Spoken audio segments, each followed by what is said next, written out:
ना लोकतंत्र के जो धरोहर है उनका मुकाबला कर पा रहे हैं। कहने का मतलब शासन प्रशासन का मुकाबला नहीं कर पाते हैं।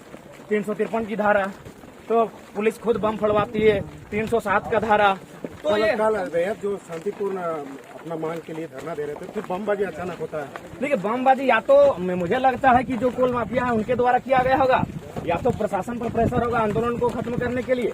तो हो सके प्रशासन, चूंकि अगर अभी तक बमबाजी पर कोई बयान नहीं आया है, किसी पदाधिकारी का नहीं आया है, या फिर कोई इन्वेस्टिगेशन नहीं हो रहा है, तो मेरा मानना है कि पुलिस के सामने बमबाजी हो रहा है। हाँ बिल्कुल, पुलिस ने मजिस्ट्रेट के सामने बकायदा मजिस्ट्रेट के सामने बमबाजी की गई।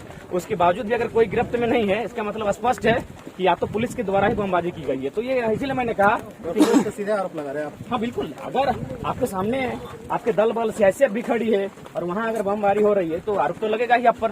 इसीलिए मैंने कहा कि लोकतंत्र ने, संविधान के अनुच्छेदों ने सबको सम्मान दिया, लेकिन आज किसानों की मर्यादा, किसानों की जमीनें। राम जी 2012 से यहाँ के रैयत अपनी जमीन बचाने को लेकर नियोजन मुआवजा के लिए लड़ रहे, लेकिन आज 2023 हो गया, न्याय नहीं मिला।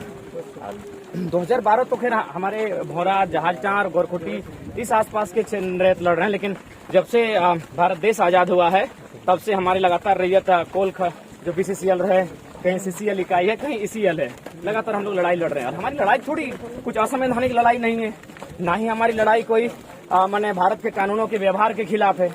हमारी लड़ाई इतनी है, आप देख सकते हैं इतने बड़े प्रकार से मैंने यूपी बिहार के दबंग के माध्यम से कब्जा किया जाता है। तो जमीन हमारा, कोयला कोड़ते हुए लोग, अरबपति बनते हुए लोग, धूल फांकते हम, प्रदूषण से बीमार होते हम, कम आय में मरते हम हैं। तो ये इसीलिए मैंने कहा कि भारत के संविधान ने अगर किसी के साथ छल किया है लोकतंत्र ने, और बाबा साहब भी करते थे कि भारत का संविधान तो लचीला होगा, चलाने वाला पे डिपेंड करेगा। तो सबसे अच्छा अगर किसी ने किया, किससे हुआ है, तो किसानों के साथ छल हुआ है, उसके लिए कोई आपत्ति नहीं है। आपके आने से क्या यहाँ के रहतों को न्याय मिलेगा कि आप सिर्फ नेतागिरी कीजिएगा? देखिए, हम लोग तो नेतागिरी का सवाल ही नहीं है। हम लोग तो, मैंने तो स्पष्ट कहा कि हम लोग जब चुनाव लड़ेंगे तो सुनील महतो का आदर्श मान के लोग, मैंने कोलफील्ड का जो सेक्टर होगा वहाँ सुनील महतो का आदर्श मानना होगा, क्योंकि सुनील महतो एकमात्र शख्स हैं जिनका मैंने कहीं न कहीं कंपनी का रोल था उनकी हत्या में।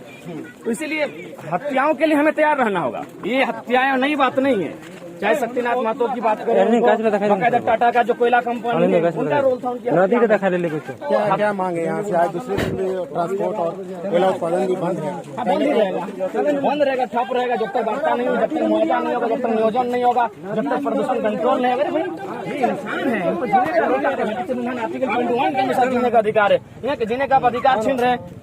तो इसलिए ये आंदोलन तब तक चलेगा जब तक हमें जीने का अधिकार मांग रहे हैं। और जीने के अधिकार में स्वच्छता भी होती है, और नियोजन भी होता है, और मुआवजा भी होता है। हर तरीके से हमें, जो आज हम लोग मैंने हादसे में हैं, हमने अपना सब कुछ खो दिया है। जमीन खोना मतलब सब कुछ खो देना, उसके पास कुछ नहीं बचना। जयराम जी, कल ग्रामीण जो है रैयत है वो आपके इंतजार करते रहे पहले दिन, लेकिन आप आए नहीं। देखिए, मैंने तो पहले कल मेरा अचानक कोर्ट में डेट आया।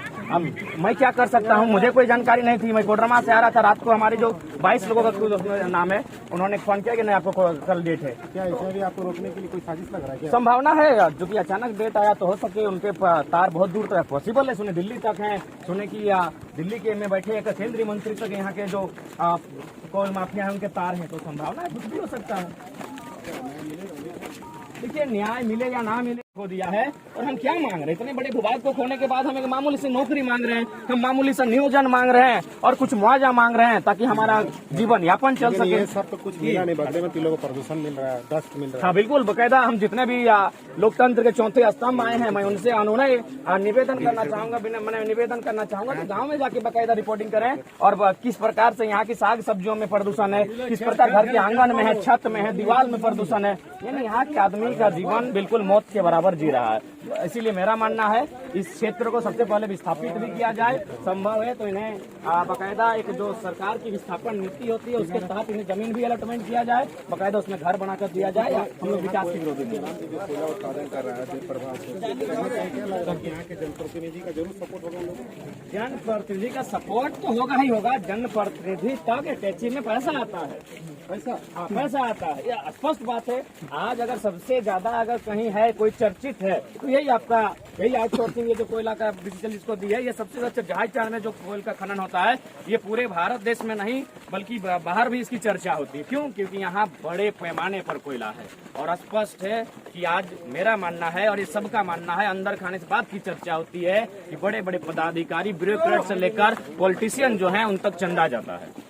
बिल्कुल, ये जयराम महतो जी थे जो आज दूसरे दिन यहाँ आउटसोर्सिंग